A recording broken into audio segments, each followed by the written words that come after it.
Putra, dan Roh Kudus. Amin. Allah Bapa dalam surga, kami bersyukur padamu. Hari ini Engkau memberikan pada kami Santa Clara yang Santa menjadi model bagi kehidupan kami sepanjang hari ini. Darinya kami belajar betapa dia mengasihi Engkau, betapa dia mengikuti Engkau lebih dekat lagi dengan hidupnya yang sederhana, dengan cintanya yang besar kepadamu dalam sakramen Maha Kudus. Kami mohon ya Tuhan, semoga dengan belajar dari kehidupan Santa Clara juga membuat kami semakin dekat, semakin mencintai Engkau, seperti yang dilakukan sendiri oleh Santa Clara. Demi Kristus Tuhan dan pengantara kami. Amin. Amin. Dalam nama Bapa dan Putra dan Roh Kudus. Amin. Amin. Baik seluruh keluarga besar LPF, kalau kemarin kita mengenang Santo Laurentius dan yang kita kenang adalah pelayanannya dan kemartirannya. Dan berbicara tentang pelan dan kemartiran mengantar kita pada sebuah pertanyaan yang akan menjadi bagian dari pengalaman kehidupan kita, yaitu kematian. Dan belajar dari Santo Laurentius, kematian itu indah, kematian itu bahagia. Hari ini kita coba untuk melihat sosok orang kudus yang lain, yang juga sangat dekat, akrab dalam gereja, namanya Santa Clara. Minggu yang lalu ada beberapa hari saya coba untuk saya akan share screen sendiri supaya lebih mudah ya. Jadi saya mesti buat oke. Minggu yang lalu itu saya diundang oleh para suster Rubia Kapusin di Singkawang untuk membimbing mereka dalam sebuah eh, rekoleksi persiapan selama 3 hari lebih untuk merayakan Pesta Santa Clara. Dan saya benar-benar menyiapkan dan eh, mencoba untuk membaca lagi riwayat dan spiritualitas dari Santa Clara yang memang menjadi kaya di dalam gereja. Dan kalau minggu yang lalu itu saya berbicara lebih khusus bagaimana semangat Santa Clara itu diwujud nyatakan dalam hidup bakti, dalam hidup para imam, para frater, bruder, dan tentu saja para suster, bagaimana belajar dari spiritualitas Santa Clara yang tidak akan lepas dari Santo Fransiskus. Pada sore hari ini saya coba untuk membantu permenungan kita Santa Clara dan hidup di dalam keluarga masa kini. Ya. Eh, kita akan melihat bahwa tidak hanya hidup religius, tapi dalam hidup berkeluarga pun, ya orang kudus ini memiliki pengaruh yang sangat positif. Apa yang bisa kita belajar dari kehidupan seorang biarawati, ya Santa Clara ini? Ya, tentu saja hal-hal yang hakiki, yaitu imannya, kasihnya, kesederhanaan hidupnya, semangat untuk mengampuni. Ini adalah beberapa hal yang sangat pokok yang kalau kita menyebut nama Santa Clara, pasti kita tidak akan lepas dari orang kudus ini. Nah, saya mulai dengan yang pertama. Dari Santa Clara itu kita belajar tentang bagaimana kita bisa menjadikan Tuhan sebagai pusat kehidupan kita.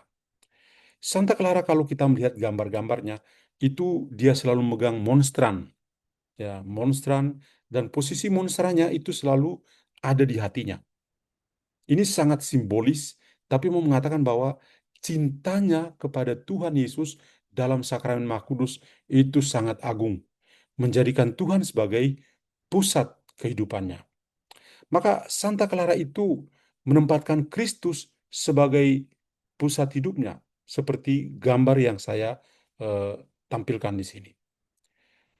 Apa yang dilakukan? Dia menjadikan doa sebagai prioritas di dalam hidup. Dan bagi sebuah keluarga, doa itu bisa menjadi sebuah prioritas di dalam keluarga. Banyak keluarga itu berkumpul dan berdoa bersama. Yang kedua, Carilah kehendak Tuhan bersama-sama di dalam keluarga. Santa Clara mengajarkan bagaimana orang bisa mencari kehendak Tuhan dan eh, menerima kehendak Tuhan tidak hanya secara pribadi, tapi dalam satu keluarga bisa menerimanya secara bersama-sama, satu komunio, satu komunitas, satu keluarga. Dan yang ketiga adalah membiarkan iman itu menjadi panduan, ya, atau menjadi, ya, guide, ya, dalam mengambil keputusan yang penting di dalam keluarga. Jadi kalau Tuhan itu dijadikan sebagai pusat hidup, maka hal-hal yang terjadi di dalam keluarga itu bisa dilakukan. Entah doa bersama, kehendak Tuhan, dan juga apa yang harus dilakukan, ya.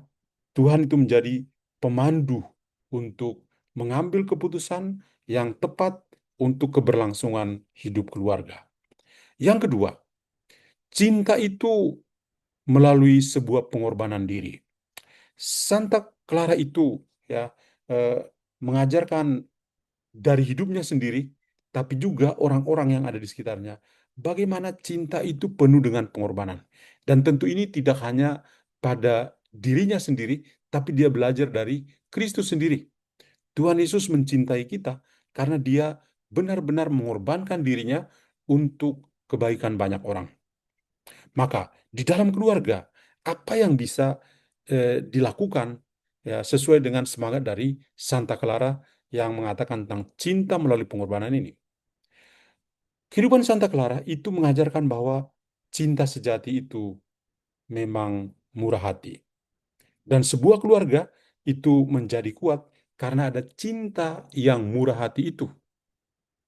Melayani satu sama lain tanpa menghitung-hitung wanipironya. Ya, di dalam satu keluarga nggak ada wanipiro. Karena yang dilakukan adalah betul-betul melayani satu sama lain tanpa ada hitung-menghitung. Orang tua kepada anak, secama pasangan hidup, ya, keluarga yang sejati itu, yang penuh dengan cinta sejati, cinta itu penuh pengorbanan, tidak akan menghitung-hitung. Yang kedua adalah prioritaskan kebutuhan anggota keluarga di atas keinginan sendiri. Kalau tidak, orang menjadi egois dalam keluarga. Maka prioritas, ya, apa yang ditunjukkan oleh Santa Clara adalah bagaimana orang punya skala prioritas. Yang paling pertama adalah keluarga. Yang pertama adalah keluarga. Yang pertama adalah keluarga. Itu yang penting. Ya. Keluarga tidak pernah jadi nomor dua. Ketika keluarga jadi nomor dua, maka keluarga itu hanya sebuah asrama saja. Yang ketiga, menunjukkan cinta melalui tindakan-tindakan kecil sehari-hari. Iya, cinta sejati yang penuh pengorbanan itu mulai dengan yang sederhana, yang kecil, ya, tidak muluk-muluk, tapi yang sederhana. Sekecil apapun kita lakukan itu dengan penuh cinta, itu jauh lebih bernilai. Ya, maka di sini saya, ya, berusaha untuk menunjukkan cinta melalui tindakan-tindakan kecil sehari-hari. Ya, contoh saja, eh, tindakan kecil adalah ketika kita bisa mengucapkan thank you, ya, terima kasih kepada ibu yang memasak dan menyiapkannya, yang mencuci, gosok pakaian sehingga menjadi rapi. Berapa kali kita mengatakan terima kasih? Atau kepada orang-orang yang bekerja dengan kita. Kita tidak bisa menilai orang berdasarkan berapa yang saya bayar. Tidak. Pekerjaannya kita tidak bisa menilai semata-mata dengan uang. Kenapa? Karena dia bekerja lebih dari itu. Kalau kita mengingat pengalaman-pengalaman OSIN, para ibu selalu mengatakan, aduh pastor sekarang pembantunya pergi, saya jadi OSIN di rumah. Ya, ketika menjadi OSIN merasakan betul-betul bahwa, waduh, kalau tanpa ada bantuan orang lain dan kerja sendiri, itu ternyata berat. Maka orang-orang yang hadir di sekitar kita, itu sekecil apapun yang mereka lakukan, say thank you. Ya, katakanlah terima kasih. Yang ketiga, hidup sederhana dan penuh syukur. Santa Clara itu adalah orang yang luar biasa. Dari keluarga yang punya segala hal, keluarga yang kaya raya, tapi rela meninggalkan dan pergi tinggal bersama Fransiskus, memotong rambutnya, dan sebagai tanda bahwa dia mau melepaskan segala kekayaan dan mau hidup sederhana. Maka ketika dia mulai hidup sederhana, bahkan ibunya sendiri, ya, saudara-saudaranya juga akhirnya mengikuti, ya. Meskipun melawan arus itu tidak mudah. Dari hidup dengan kelimpahan, kemudian tiba-tiba hidup sederhana, ini melawan arus ini. Tapi dia melakukan dengan penuh syukur. Apa yang dilakukan itu bukan keinginannya sendiri, tapi Tuhanlah yang menghendakinya dan dia patuh. Maka Santa Clara itu, ya, menjalani kehidupan sederhana yang hanya berfokus pada hal-hal yang benar-benar penting, benar-benar penting. Bagaimana konsekuensinya untuk sebuah keluarga? Hendaknya keterikatan berlebihan pada harta benda itu kita hindari. Ketika misalnya orang lebih fokus pada harta kekayaan yang dimiliki, maka selalu ada pertempuran dalam keluarga. Omong tentang harta gono gini, ini menjadi sumber kedengkian dalam keluarga. Padahal yang sebetulnya Santa Clara tunjukkan adalah hidup yang sederhana itu. Hidup sederhana dan penuh syukur. Ya, sesederhana, sekecil apapun yang kita miliki, itu adalah anugerah dari Tuhan yang perlu kita syukuri. Ya. Bukan gara-gara harta gono gini dan kita berkelahi dengan saudara kandung atau akhirnya sampai mati tidak berdamai. Yang kedua, bersyukur atas apa yang dimiliki di dalam keluarga. Syukurilah apa yang kita miliki. Ketika orang itu memiliki sifat avaris, avaris itu artinya orang itu suka mengumpul-ngumpulkan dalam kamarnya itu, seperti dia membuat museum apa dalam kamarnya. Banyak sekali barang yang dimiliki tapi tidak pernah dipakai. Paling kurang ketika orang lain masuk, mereka bilang, wah, punya ini juga ya, punya ini juga ya, punya ini juga ya. Santa Clara mengajarkan kita perlu bersyukur atas apa yang kita miliki di dalam keluarga. Santa Clara orang kaya loh, tapi kemudian rela menjadi miskin. Seperti Yesus anak Allah yang kaya raya juga menjadi miskin. Itulah yang diikuti oleh Clara. Utamakanlah orang-orang dan hubungan daripada benda-benda. Yang paling penting adalah relasi. Ya. Manusianya itu sangat penting dan relasi dengan orang itu penting. Kadang-kadang itu kita sulit sekali membangun sebuah relasi. Karena kita main hitung-hitungan tadi. Karena kita ya mau hidup sederhana sih, tapi lalu kita mulai menjadi sulit berelasi dengan orang-orang yang lain. Maka itu ya saya menurut saya itu ya apa yang disampaikan atau ditunjukkan oleh Santa Clara di dalam sebuah keluarga, ya hidup yang sederhana, membangun relasi itu sangat penting. Maka utamakanlah manusianya. Manusianya itu yang paling nomor satu. Dan yang kedua, relasi. Bukan soal bendanya. Bukan kamu punya apa. Bukan soal kamu punya apa. Itu memang perlu juga. Tapi lihatlah manusianya dulu. Yang keempat, praktekkanlah pengampunan dan kedamaian.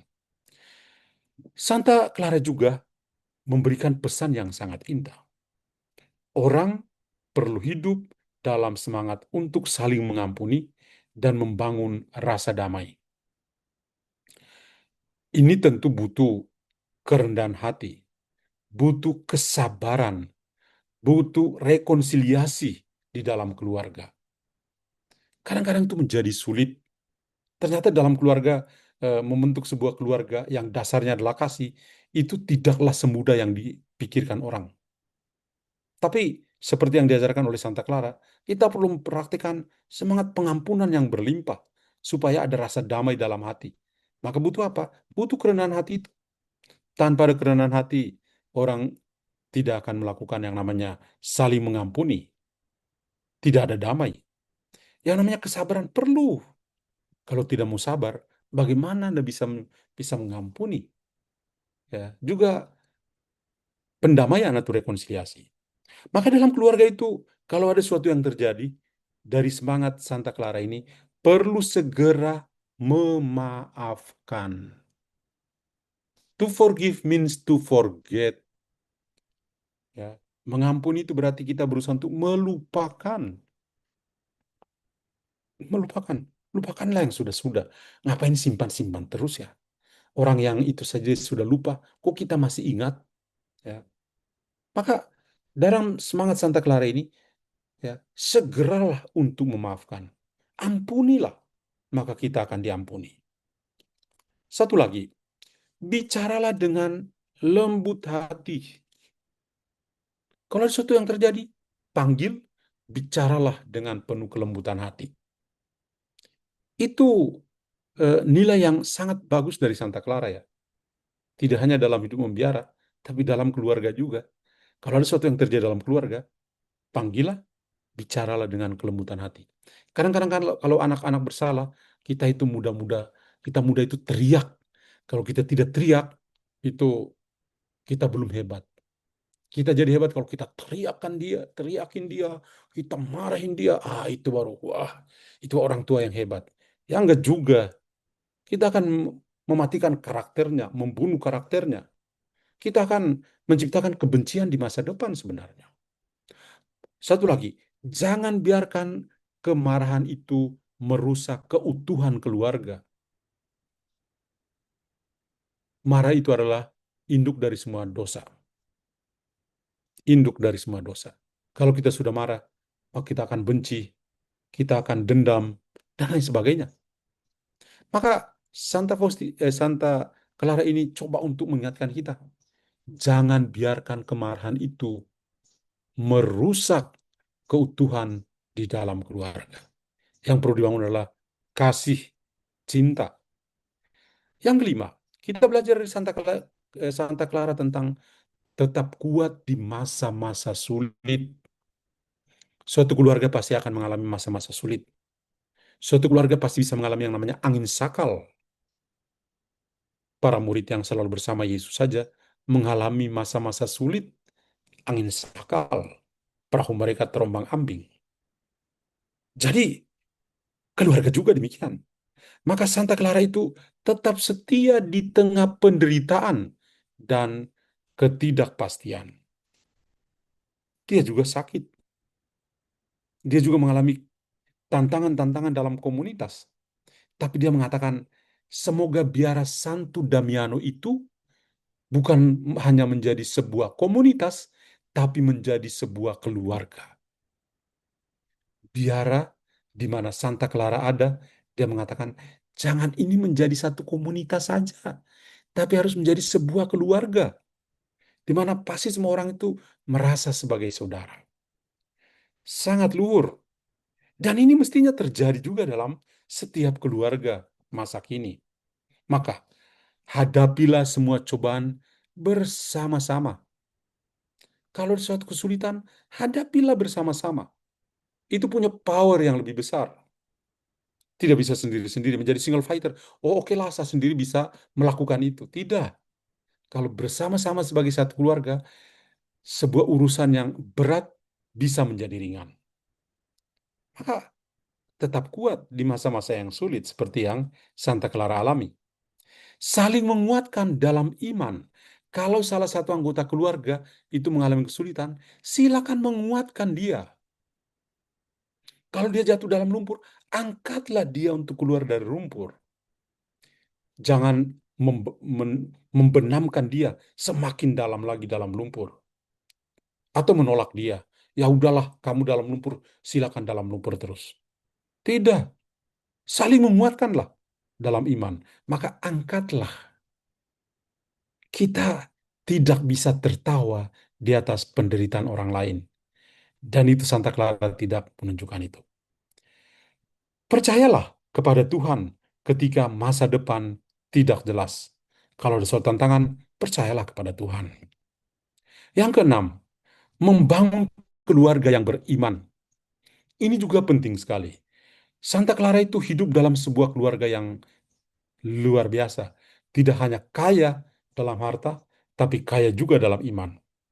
Maka sebuah keluarga itu dapat menjadi komunitas kecil, surga kecil yang penuh kasih dan doa. Maka membangun keluarga yang beriman itu berdoa bersama-sama. Itu perlu.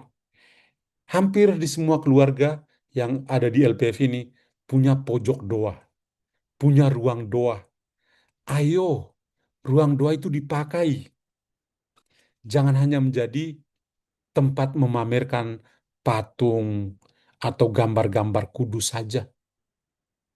Kadang-kadang kalau berkat rumah, selalu tunjuk, Romo, Pater, ini adalah pojok doa, ruang doa. Pertanyaannya, tiap hari pakai untuk berdoa? Tidak. Jangan sampai kita hanya menyimpan patung-patung yang bagus-bagus, oleh-oleh kalau kita ke Eropa, kita bawa pulang patung yang bagus, dan semua orang, patungnya bagus. Tapi kita tidak berdoa. Ya. Berdoa bersama dalam keluarga. Jangan berdoa sendiri-sendiri. Orang-orang LPF itu harus melibatkan keluarga. Jangan sendirian. Yang kedua, bersyukur bersama. Bersyukur bersama juga bagus. Yang ketiga, saling mendukung panggilan dan pertumbuhan satu sama lain. Pasangan hidup, para suami dan istri, saling mendukung. Orang tua, dukunglah anak-anak. Itu perlu. Satu lagi adalah menjadi saksi kasih Kristus bagi orang yang lain. Mulai dari dalam rumah sendiri. Setiap orang harus memberi kesaksian tentang kasih Kristus yang dialaminya. Maka ini beberapa hal yang boleh dikatakan kita belajar dari Santa Clara yang hari ini kita rayakan pestanya. Maka eh, saya tutup dengan sebuah doa yang indah, doa keluarga kepada Santa Clara yang sederhana ini. Tuhan Yesus, jadikanlah keluarga kami sebagai tempat yang penuh kasih, penuh dengan pengampunan, penuh dengan kesederhanaan, dan penuh dengan kedamaian. Sama seperti Santa Clara, bantulah kami, terutama keluarga besar LPF ini, untuk selalu menempatkan-Mu sebagai Tuhan kami yang menjadi pusat bagi kehidupan kami. Amin. Dan kiranya ini beberapa perenungan kecil tentang Santa Clara yang hari ini kita rayakan pestanya, dan tentu luar biasa pengalaman kasih dari Santa Clara itu menginspirasi kita semua. Demikian. Terima kasih, Romo. Apakah Romo Dalam nama Bapa dan Putra dan Roh Kudus. Amin. Allah Bapa dalam surga, syukur kepadamu, karena sabdamu sungguh menjadi pelita bagi langkah kehidupan kami.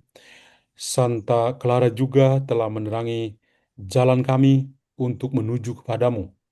Kami mohon semoga Engkau menjaga dan melindungi kami, agar kami memiliki semangat kesederhanaan dalam hidup, sebagaimana Yesus Kristus Putramu mengatakan, berbahagialah orang yang miskin di hadirat Allah, karena mereka akan memiliki kerajaan surga.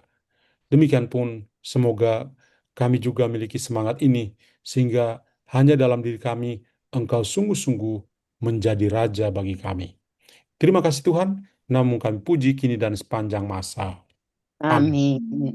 Tuhan bersamamu dan Dan bersama bersama roh. rohmu. Semoga Allah yang Maha Kuasa memberkati kita semua, Bapa dan Putra dan Roh Kudus. Amin. Amin.